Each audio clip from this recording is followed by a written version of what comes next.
A video that I've been really interested in doing for a long time is what are the most valuable records in my collection. But I could not do that video until I organized my collection on Discogs, which I finally did this year. It was a long, grueling process, but we're on the other end and it was definitely worth it because I am so intrigued and so excited to share with you what are the most pricey records I own. Now, I've already seen this list, so I just wanted to have a bit of a disclaimer here. I do not have a huge collection. I have less than 200 records at the moment. It's like I have a little baby collection essentially, so there's no like crazy records you're about to see that are gonna make your eyes pop out of their socket. But I do think this is quite a modest list of my top 10 most valuable records, and I hope you do enjoy. I am doing this top 10 in the sense of the median price on Discogs. We're not doing the max price because sometimes people spend a whole lot of money on one record that they shouldn't. So the max price really isn't the best indicator. So we're gonna go with the median price, but I'll also add in the max price as well, just for fun. So here we go. According to median price on Discogs, this is number 10 on my list. It is a record that I recently purchased myself, which is very exciting because I bought it for about $20, and I mentioned it in my recent vinyl collection video that I was really excited to see the value on this be a lot higher than what I thought. And that is D'Angelo's Live at the Jazz Cafe London, the complete show. I love D'Angelo so much. He's one of my favorite neo-soul artists along with Erykah Badu. I would love to own more of his studio albums. Please give me Black Messiah, give me Voodoo. That would be the best thing ever. But for now, I just have this record. It's the only one that I've seen for a relatively good price. I got it for 20 bucks, like I said, and I got it on clearance because there's a creased edge over here, very faint. I still struggle to see it, but yeah, I do see it. When I really look close, there is a creased edge. Yeah, because mine is creased, to go for a little bit less. This record I purchased for 20 bucks in Australian, and it goes for medium price on Discogs for $86 Australian. The max is 300 Australian dollars. Oh my gosh, that must be like a mint condition, but yeah, we got the crease. We got the crease. Number 9, we have a record that I got on my only record store day that I ever participated in, which is really exciting once again. Like, got such a range here of records that I received in different types of ways. But yeah, this one I received on 2020 record store day. I purchased it, and in the end, I didn't follow through on RSD and really commit for 2021 or 2022 because I felt like it was too expensive. Who wants to spend 50, 60 bucks on a record? Like, it's so much money. This does not say how much I got it for, but I reckon I bought it for around $50, $60. Amazing memory. I just checked the notes and I got it for $55. And it is Fleetwood Mac's The Alternate Rumors, which is a limited edition of 16,000 copies. And it is in perfect condition. I've probably played it like once, if ever. I can't remember if I played it. I just played the original Rumors if I want to listen to Fleetwood. Now goes for $86 as well. And the max is 150 bucks. Like double to triple what I paid for it, which is really exciting. But I probably still lost out because of all the other records I bought on Record Store Day 2020. It all even out to me losing money. This goes next to my Australian first pressing Rumors and my Fleetwood self-titled. And they're like a little trio on my shelves, which I'm really happy about. Next, at number 8, we have one of my favorite records I own in my collection. This would honestly be personally very valuable to me, as well as valuable monetary-wise. This record came out in 2020, was released in Japan. So you know it's Studio Ghibli, and it is my most valuable Studio Ghibli vinyl I own. If you are a Studio Ghibli fan, yes, you've guessed what it is. It is the Spirited Away soundtrack. This is easily the most sought after and best Studio Ghibli soundtrack. I'm really happy to own this. When I opened this up for the first time, my eyes literally did pop out of their sockets because I actually wasn't aware that you could get this stuff on record at that point back in 2020. My boyfriend at the time literally bought me this record for my birthday and surprised me with it, and I was like,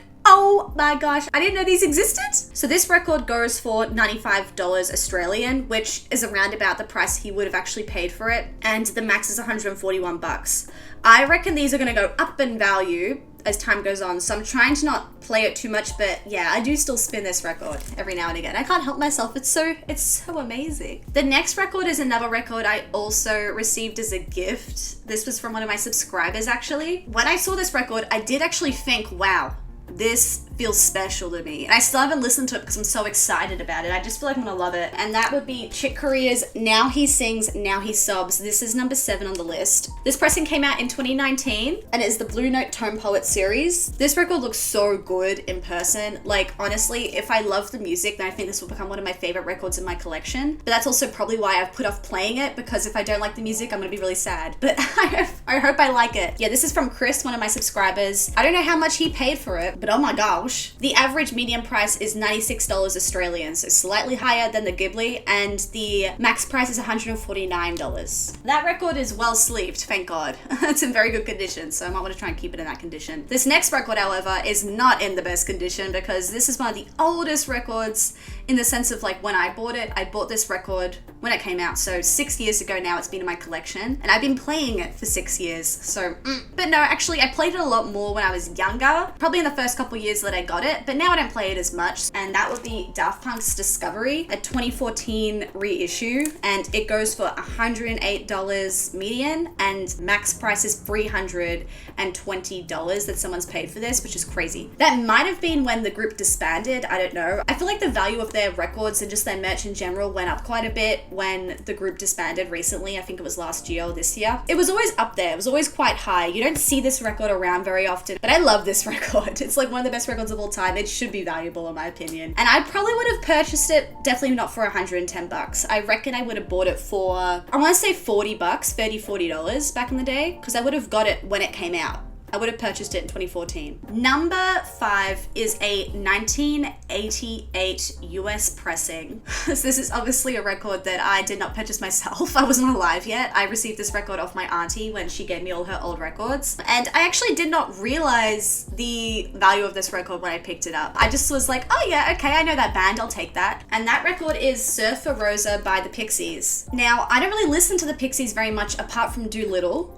Doolittle's easily my favorite by them, and I haven't listened to many other records. Maybe their more recent records I've listened to, but their older stuff I have not really touched much. And I did go see them live like a few years ago with my sister, and I loved them. So really, I should probably check this record out and listen to it. This record goes for 119 Australian dollars, and its max price is $350. The maxes are getting a bit intense now for me, a bit too intense for my liking, but I reckon because this is so old and my auntie would have actually played it, it probably goes for more around the medium price, 119. So there you go. And I received it for $0. The next record is a record I also bought at the start of my vinyl collection journey. So back in 2014 when I started collecting and buying my own records, I probably purchased this record for around $50, $60 maybe, I want to say. And that would be Childish Gambino's Because the Internet. This record is a double LP and it also has a screenplay inserted into it. And like I said, it's a 2014 US pressing. Because it has the screenplay in it, it goes for quite a bit more because there recently was a reissue of this record, but it didn't include the screenplay. So this one is the one with the screenplay, and it goes for on average $119, and the max is $300. $119 for this guy. I definitely got him for less than half of that, which is great to see that people really want this record because it's amazing in my opinion. I really love this record a lot. Awaken My Love, which is another record I recently purchased, gets a lot more of the critical acclaim, I would say, but I really like this one even though it's long and it's a bit all over the place. And I especially love having that and Discovery be towards the top of my list because I only started collecting 6 years ago, and it's nice to see a few records that even when I started collecting then gain a bit of value. It's exciting. Number 3, we start to go into the holy trinity of my collection. These 3 records are very funny. Once you see all 3 of them, you'll be like, lol, that's hilarious. To begin this little trifecta here, we've got at number 3, Joy Division's Unknown Pleasures, which is a 1981 Australian pressing here. And this is obviously from my auntie. I was not alive yet. And this has a medium price of $141 and a max of 303 Australian dollars. So very, very expensive. And my auntie purchased it from Greville Records, which is still running here in Melbourne, which is lovely. It's one of my favorite stores. And she purchased it for $8. So that's a bit insane. I know you got inflation. $8 back then is not $8 now, but it would still not be $141. I'll tell you that. Pretty impressive. I love this record. I love Joy Division. I have quite an amazing Joy Division collection from my auntie, and this is easily the holy grail of that little Joy Division collection I've received. As someone that loves Joy Division, especially because my dad played them quite a bit growing up, and my mum and my auntie also love Joy Division, it was really nice to receive the old stuff that my auntie got. It's nice to have like a piece of history in my hands, essentially. Number 2 is always what I thought was my most valuable record in my collection. And it used to be the most valuable record in my collection, but as you will see, there is another record that has overtaken that record as of late. Take me back like 2 years ago, this was number 1 for a very long time. And that record would be a 12-inch single by the Smiths. Stop me if you think that you've heard this one before. This is one of my favorite songs by the Smiths, top 5 favorite songs. I love that it's worth so much. And this is a 1987 Australian pressing that my auntie bought for $7.50, and it now goes for $148. And then the max price is $245 Australian. I grew up listening to this song. My dad showed me this song very early on in life. This song is the best, and I still know all the lyrics. I still know every little freaking chord and key and note in this song. I know everything about this song. And then to finish off the Holy Trinity with my number 1 most valuable record, we've had the Joy Division, we've had the Smiths. What could be left? It's gotta be The Cure, right? It's gotta be The Cure. To finish off the Holy Trinity that my auntie gifted to me, she gave me a bunch of Joy Division, she gave me a bunch of Smiths, and she also gave me a bunch of Cure. And we've got 1 each from those as our 1, 2, 3. So this record has now overtaken the Smiths single to become the most valuable record on my collection. It now goes for 80 to 70 cents more than the Smiths one. So this record goes for $149 Australian median, and then the max, which is insane to me, this is the highest number I've seen ever in my collection. The max is $410 Australian. Oh my gosh. These numbers are only going to climb, I imagine, so you know, get ready, Kira. And even though my auntie always seemed to pick up the first Australian pressings of all these records, this is actually a US pressing. So I don't know if there actually was Australian pressings back at this time, but this is a 1989 US pressing of Disintegration. That is my most valuable record in my collection. I actually had no clue about this. I had no idea that this was number 1 until I put all my records up on Discogs this year. And I was like, huh?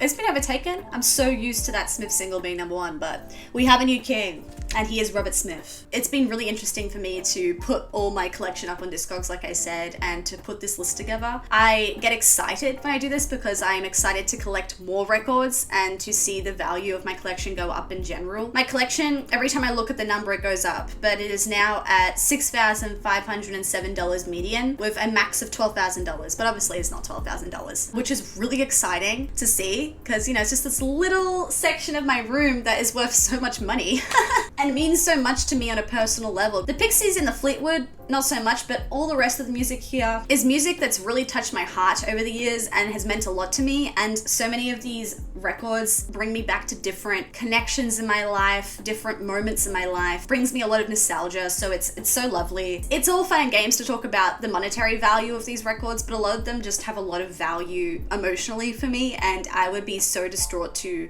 separate with them, not because I'm losing $6,000, but because I'd be losing a lot of memories. I love my vinyl collection.